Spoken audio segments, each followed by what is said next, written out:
Knowing, before Mac, before Bob, even before Ruby, I know that Stella is gone.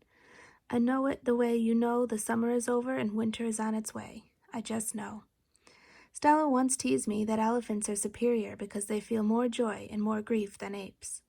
Your gorilla hearts are made of ice, Ivan, she said, her eyes glittering. Ours are made of fire. Right now I would give all the yogurt raisins in all the world for a heart made of ice. 5 men.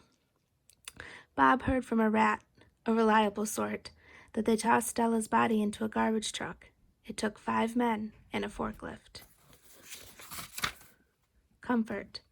All day I try to comfort Ruby, but what can I say? That Stella had a good and happy life, that she lived as she was meant to live, that she died with those who loved her most nearby? At least the last is true. Crying. Julia cries all evening while her father sweeps and mops and dusts and cleans the toilets. When George sees Mac, he turns to him.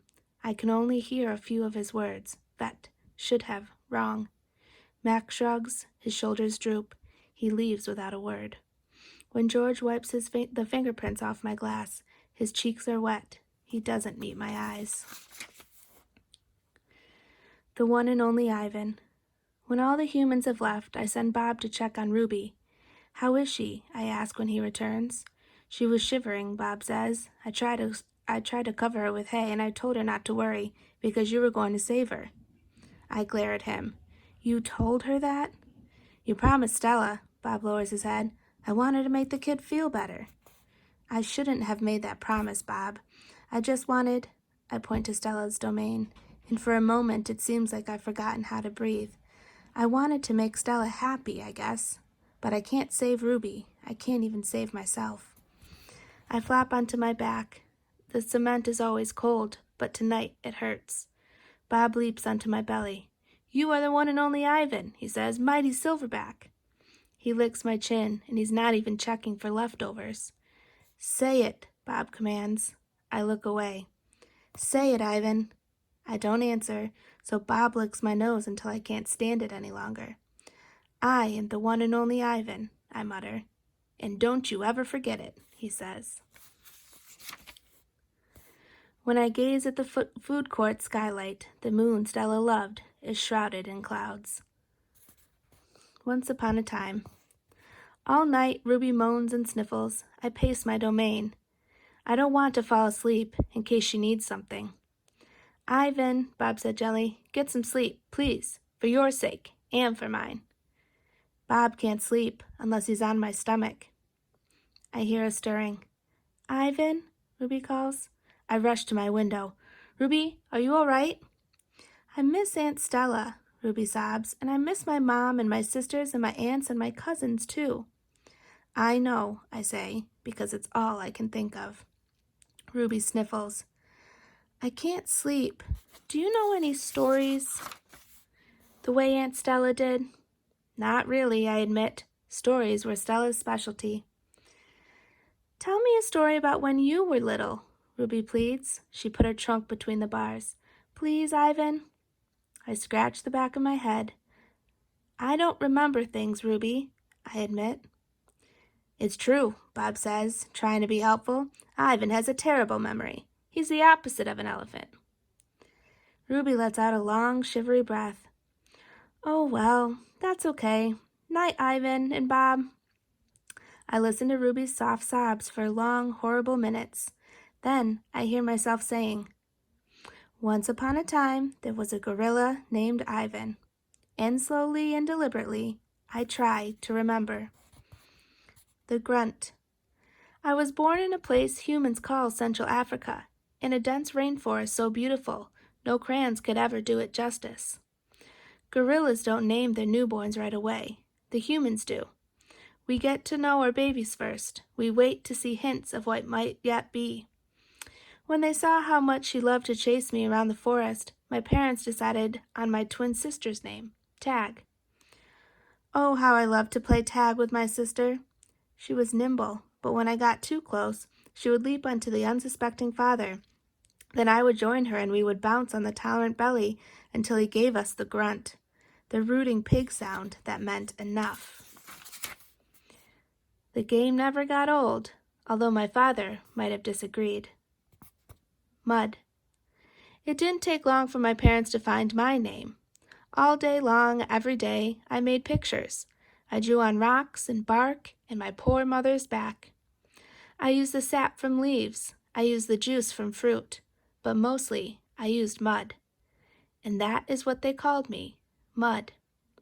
To a human, mud not might sound like much, but to me, it was everything. Protector. My family, which humans call a troop, was just like any other gorilla family. There were 10 of us, my father the silverback, my mother and 3 other adult females, a juvenile male called a blackback, and 2 other young gorillas. Tag and I were the babies of the group. We squabbled now and then as families will, but my father knew how to keep us in line with a simple scowl. And for the most part, we were happy to do what we were meant to do, to feed and forage and nap and play. My father was a master at leading us to ripest fruit for our morning feast and the finest branches for our night nests. He was everything a silverback is meant to be, a guide, a teacher, a protector, and nobody could chest beat like my father. A perfect life. Gorilla babies and elephant babies and human babies are not so different, except that a gorilla gets to spend the day riding on his mother's back like a cowboy on a horse. It's a pretty great system from the baby's point of view. Slowly, carefully, a young gorilla begins to venture farther and farther away from the safety of his mother's arms. He learns the skills he will need as an adult: how to make a nest of branches, weave them tightly or they will fall apart in the middle of the night, how to beat your chest, cup your palms to amplify the sound, how to go vining from tree to tree, don't let go, how to be kind, be strong, be loyal. Growing up gorilla is just like any other kind of growing up. You make mistakes, you play, you learn, you do it all over again. It was, for a while, a perfect life. The end. One day, a still day, when the hot air hummed, the humans came. Vine. After they captured my sister and me, they put us in a cramped, dark crate that smelled of urine and fear. Somehow I knew that in order to live, I had to let my old life die. But my sister could not let go of our home. It held her like a vine, stretching across the miles, comforting, strangling. We were still in our crate when she looked at me without seeing, and I knew that the vine had finally snapped. The temporary human. It was Mac who pried open the crate, Mac who bought me, and Mac who raised me like a human baby. I wore diapers, I drank from a bottle, I slept in human beds, sat in human chairs, listened while human words swarmed around me like angry bees. Mac had a wife back then. Helen was quick to laugh, but quick to anger too, especially when I broke something, which was often. Here is what I broke while I lived with Mac and Helen. 1 crib, 46 glasses, 7 lamps, 1 couch, 3 shower curtains, 3 shower curtain rods, a blender, 1 TV, 1 radio, 3 toes, my own. I broke the blender when I squeezed 3 tubes of toothpaste and a bottle of glue into it. I broke my toes attempting to swing from a lamp fixture on the ceiling. I broke 46 glasses. Well, it turns out there are many ways to break a glass. Every weekend, Mac and Helen took me in their convertible to a fast food restaurant, where they ordered me French fries and a strawberry shake. Mac loved to see the expression on the cashier's face when he drove up and said, "Could I have some extra ketchup for my kid?" I went to baseball games, to the grocery store, to a movie theater, even to the circus. They didn't have a gorilla. I rode a little motorbike and blew out candles on a birthday cake. My life as a human was a glamorous one, although my parents, traditional sorts, would not have approved. Hunger.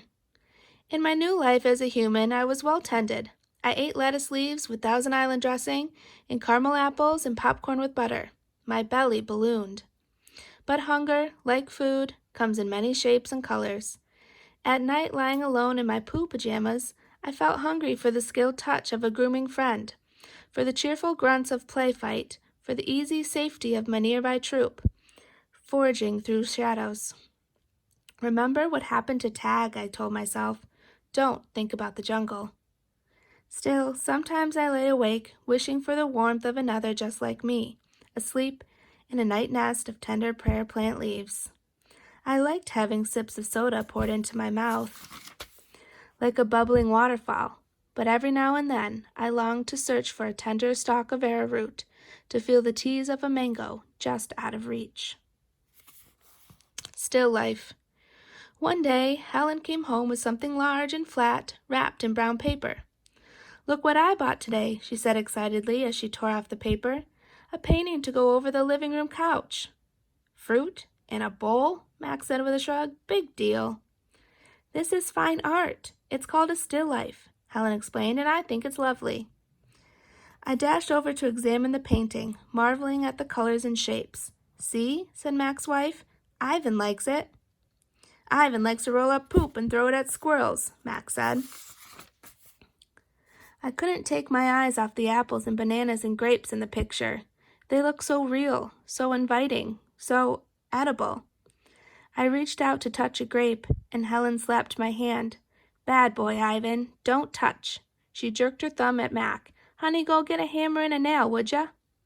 While Mac and Helen were busy in the living room, I wandered into the kitchen.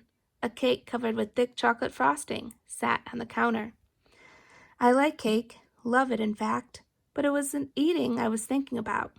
It was painting. The frosting peaked and dipped like waves on a tiny pond. It looked rich and gooey, dark and smooth. It looked like mud. I scooped up a handful of frosting. I scooped up another. I headed to the refrigerator door. It was perfect, an empty, white, waiting canvas. The frosting was as easy to work with as jungle mud. It was stickier and, of course, more tempting to eat. But I kept at it. I scraped off every last bit of that frosting. I may have eaten a little cake, too. I don't remember what I was trying to paint. A banana, most likely. I suppose I knew I was going to get in trouble. But at that moment, I just didn't care. I wanted to make something, anything, the way I used to. I wanted to be an artist again. Punishment. I soon learned that humans can screech even louder than monkeys. After that, I was never allowed in the kitchen.